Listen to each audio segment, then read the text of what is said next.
Welcome to my channel. This is Tariq from Tlepsh, and today I'm going to show you how to edit guitars using Pro Tools.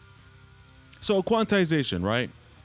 Why do we use it? Well, the easiest answer and the quickest answer is so that you fix bad performances. While that it is true that it does fix bad performances, I also use it because some parts I want them to sound more mechanical, more modern. It does give that effect. Everything is very digital. Sometimes that's good. So the way I like to think of it is it's not as something that I always do or always avoid. Sometimes I'll quantize as for aesthetic reasons, because I think this part would sound cool if it's, very mechanical and 100% on the grid. I rarely go 100% on the grid. Okay, rarely. But I want to discuss something else about quantization, and it's the mixing effects, right? So let's say we have 4 guitars and 1 bass. Cool. And I quantize them 100% on the grid. What tends to happen when it's 100% quantized, it's as if they're also kind of 100% in phase. So if you have 2 guitars on the left, 2 on the right, and the bass in the center, and they're all playing at the same time, they're more likely to be in phase. The sound is going to sound mono, right in the center of the image. So sometimes, if I had a riff, and then there's a fill, and let's say that riff was played perfectly, and I wouldn't want to quantize it in terms of performance, I wouldn't mind quantizing that batch just to get that image to squeeze in, be a little more center, work with the fills, and then I'll be back without it being quantized. That's a cool idea. And, when I'm recording, I tend to focus on the performance by practicing a lot. And if necessary, I'll punch in. So I rarely, rely on quantization to, fix a performance. Okay, this is rarely the case.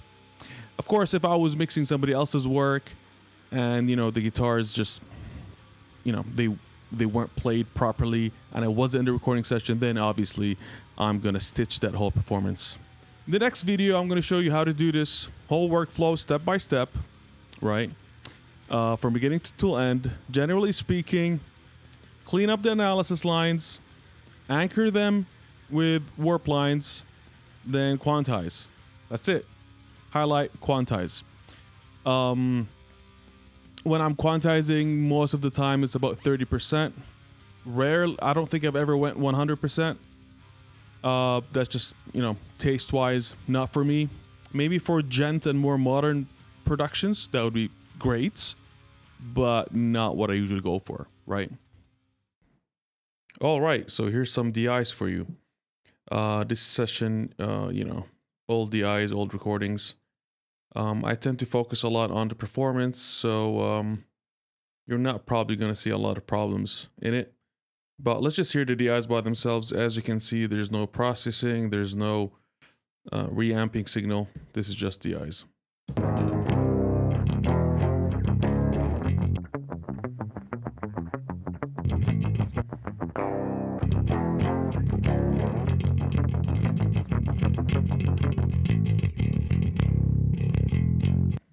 All right, so you get it. The time signature is a little funny.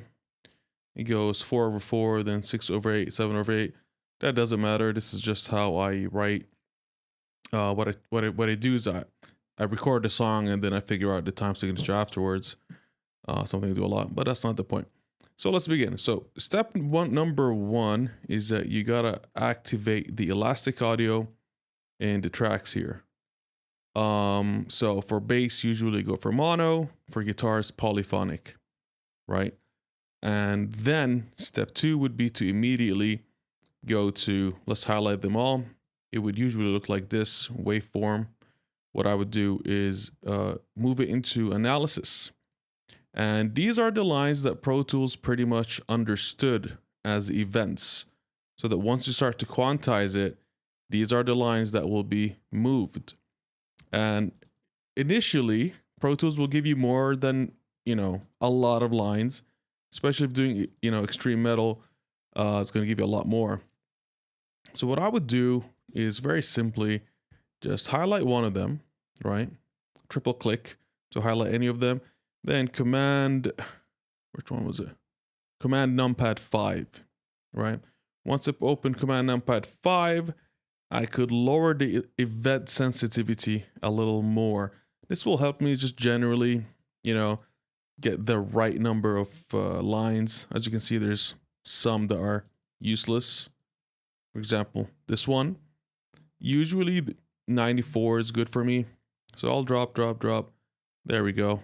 96. I'll give it a check. And if I could do this manually as well, I wouldn't mind doing it manually. I think it's a better approach. So Alt and click. So I'll do both. And that pretty much covers it. There's one right here. So you gotta guide Pro Tools into controlling how it reads these analysis lines. And also you might get some mistriggers. For example, this one. Let me make sure what's going on here.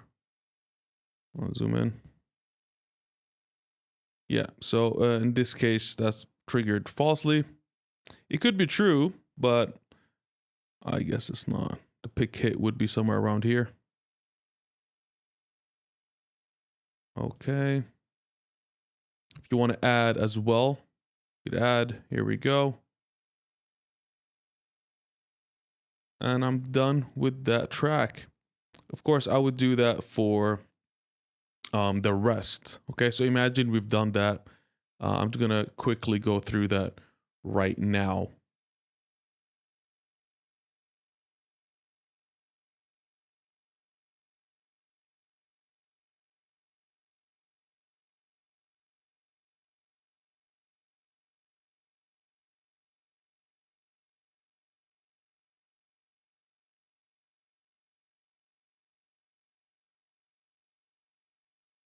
Now what we need to do is we need to anchor the performances in place.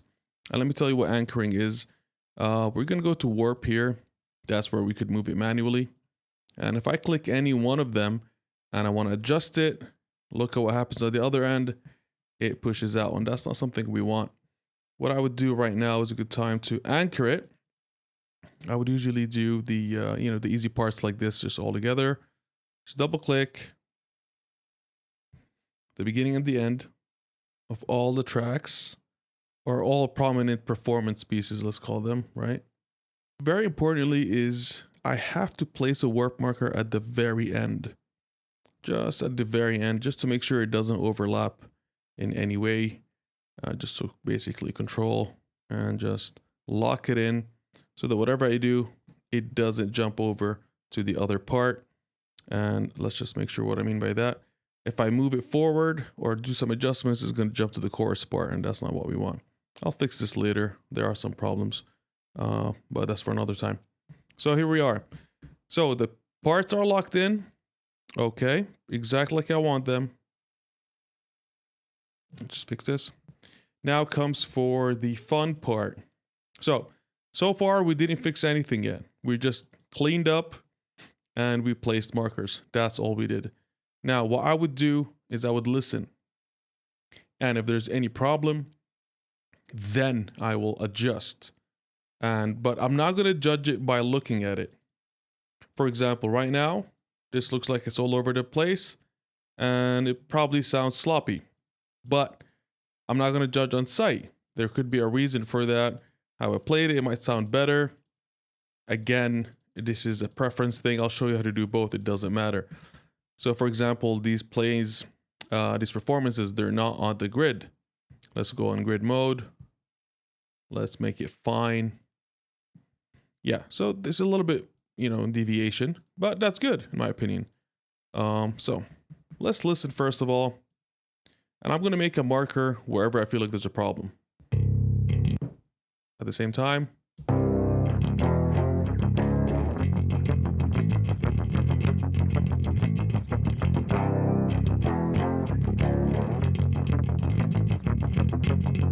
there was an issue here and here. So again, let's hear this again.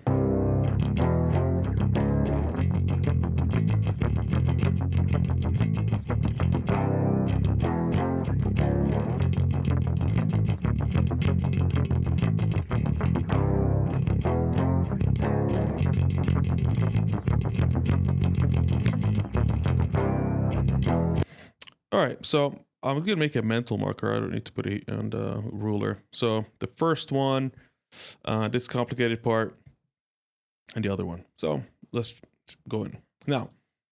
So let's start. Let's fix this part which has the problem. Let's anchor it in analysis. It's anchored at the beginning. It's anchored at the end. Very easy. Highlight. Alt, numpad 0. Now, so to quantize, you have to first of all know what performance you were playing. And there's an easy way to notice. You could just, in the grid, choose the bars and beats and see if it lines up. It looks like I'm playing a 1/8 note. That makes sense. The bass is a bit off. I might change that. And so 1/8. Strength. Let's put it 100% for now, just to make sure if it sounds good. I'm going to unlink timeline. Sorry. I'm going to unlink timeline and edit selection. Okay, I'm going to keep this here. Okay. There we go. Yeah. So, apply. Let's see what happens. Okay. Perfectly in grid.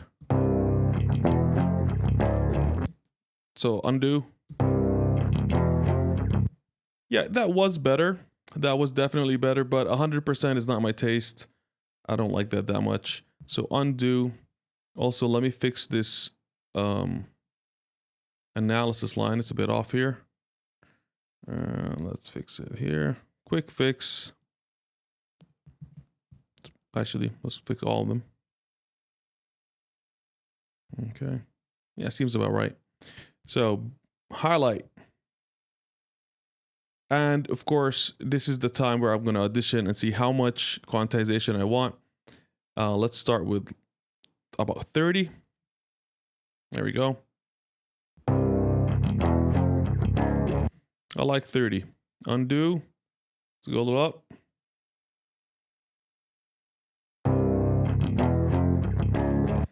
Okay. As soon as I went to 47 from 30, I felt a little bit more bass response, and that's because there's more quantization and there's more buildup. You know, they're hitting at the same time, so you get more punch, you get more power, and that's something good. So I like that. Let's go up a little more. Of course, I have it on rendered. Let's put it in real time.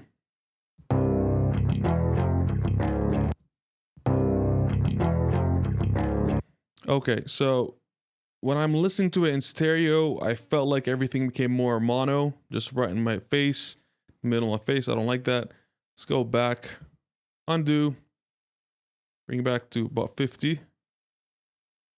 So what I'm trying to do is maintain, you know, a stereo image, same time, you know, good performance. But I don't want it to be a robotic as much as, you know, I don't want it to be very robotic. Go to 50%. Drop it a little more.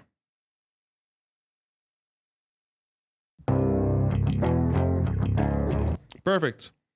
Okay, so let's move on. Let's go back to warp to make sure we're within the lines. Out of experience from my own performance, this is my song, one of my songs. When I do fast parts like this, I don't like to touch them. Anything that's tremolo picking or fast picking, I keep it as it is. For some reason, I tend to quantize the, you know, the easier parts. But just for the hell of it, let's give this a shot. So slip mode, we know where the markers are. There's one right here. Let's remove it. Let's see if Pro Tools, all right, yes, everything's fine. Let's fix the analysis lines for the bass line while we're at it.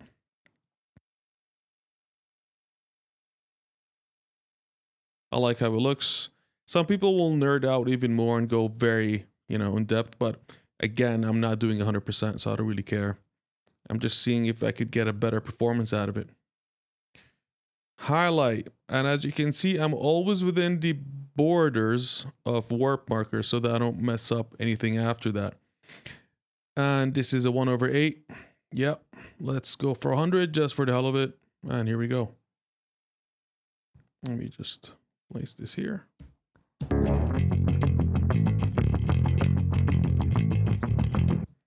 That sounded cool. To quantize. Let us play around with it. Go down to 35.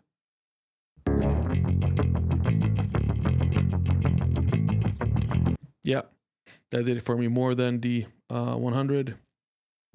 So again, let's listen to this. 35% quantization.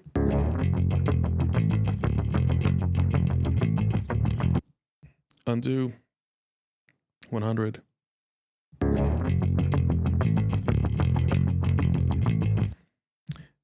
Yeah, sounds boring to me when it's too quantized. Again, if you're, I mean, you should listen with headphones on stereo. When it's on 100, you feel like it's more mono, and when it's a little loose, it's more stereo. Let's hear it without any quantization, and I'll judge if I need to do anything or, you know, keep it as it is. Yeah, I could tell it's a little sloppy. Let's fix it up. Go on 30. Not bad, not bad. So this is my method. Pretty much just clean up the analysis lines, anchor them, and then quantize them in the middle. How much to quantize or whether you should quantize at all is totally up to you. I wouldn't go crazy with it unless I was doing, you know, gent or whatever. But that's pretty much my approach to it. And it's been very successful, you know, in my own music. So depends really on the source. Just last pointer, I realized that if I was doing anything that's quick, you know, for example, let's see if we have a quick part here. I think this would be it.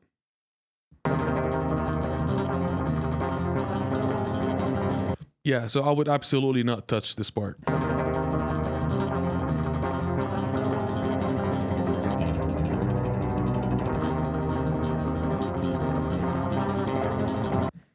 Yeah, absolutely not touch it. I mean, that's just out of my experience. I would leave the fast tremolo pickings as they are.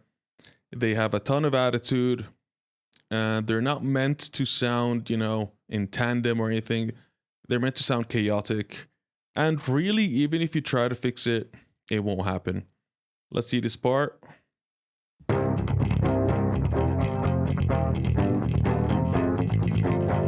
Yeah, I mean, again, so that's it. So if you like this video, please hit subscribe and like, and also visit my Bandcamp. It would really mean a lot if you could support and buy the album. I'm currently working on the second one, should be releasing soon. And until next time, stay metal.